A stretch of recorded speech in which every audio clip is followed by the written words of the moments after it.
আসলে আমাদের কাছে তথ্য ছিল যে কক্সবাজার থেকে ঢাকাগামী নৈশ পরিবহনে বিপুল সংখ্যক ইয়াবা নিয়ে যাওয়া হচ্ছে, এরকম একটা তথ্য আমাদের কাছে ছিল।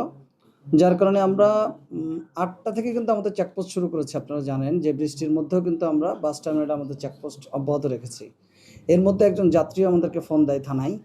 দ্রুত আমরা সেই আমাদের যে গাড়িতে আমাদের যে ইনফরমেশন যে গাড়িতে ছিল সেই গাড়ি যখন আমরা চেকপোস্ট শুরু করতে যাই তখনই কৌশলে ড্রাইভার ওখান থেকে পালিয়ে যায়।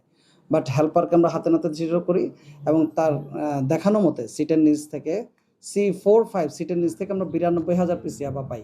একজন অ্যারেস্ট আছে, গাড়ি জব্দ আছে।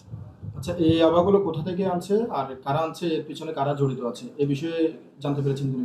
এটা আমরা তদন্ত করছি। আমাদের কাছে তো গোপন সূত্রে আমরা তথ্য পেয়েছি। আমরা এইটুকু তথ্য পেয়েছি যে সেটা কক্সবাজার থেকে ঢাকা নিয়ে যাওয়া হচ্ছিল এই পরিবহনে। এর পিছনে কারা জড়িত রয়েছে তাদের বিরুদ্ধে কোনো আইনানুগ ব্যবস্থা নেওয়া হবে কিনা? অবশ্যই আইনানুগ ব্যবস্থা নেওয়া হবে। এটা তদন্তাধীন বিষয়। তদন্ত করে যাদের নামই আসবে এটার পিছনে সম্পৃক্ত আছে সবার বিরুদ্ধে আমরা আইনগত ব্যবস্থা নেব। আচ্ছা, যাকে আটক করা হয়েছে তার সেটা সে হচ্ছে ওই গাড়ির হেল্পার।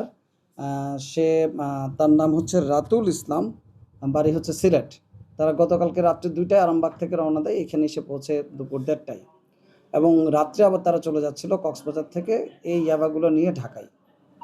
আচ্ছা, এবং সে স্বীকার করেছে যে এটার সাথে সে এবং তার ড্রাইভার জড়িত। যারা পালিয়েছে তাদের পরিচয় পেয়েছেন কিনা? ড্রাইভারের নাম পেয়েছে, তার বাড়ি মাদারীপুর, তার নাম হচ্ছে নাজমুল। সর্বমোট কজন পালিয়েছে তারা?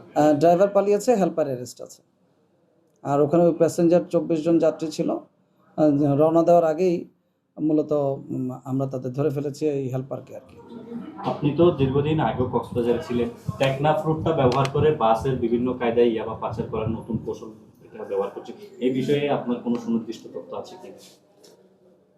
বাসে অনেক সময় পণ্যবাহী, আপনারা দেখেছেন যে আজকে আমরা আরও ৮,০০০ পিস ইয়াবা জব্দ করেছি, একজনকে অ্যারেস্ট করেছি। ওটাও কিন্তু আপনার পণ্যবাহী একটা গাড়ি ছিল, মিনি ট্রাক। হ্যাঁ, সে মিনি ট্রাকে করে তারা নিয়ে আসার সময় আমরা এই ৮,০০০ পিস ইয়াবা জব্দ করেছি আজকে বিকালে। সেটা ছিল বিকালে। এরকম আমাদের কাছে এরকম তথ্য থাকে যে অনেক গাড়িতে এরকম ইয়াবা পাচার হয়, কক্সবাজার থেকে ঢাকায় নিয়ে যাওয়া হয়।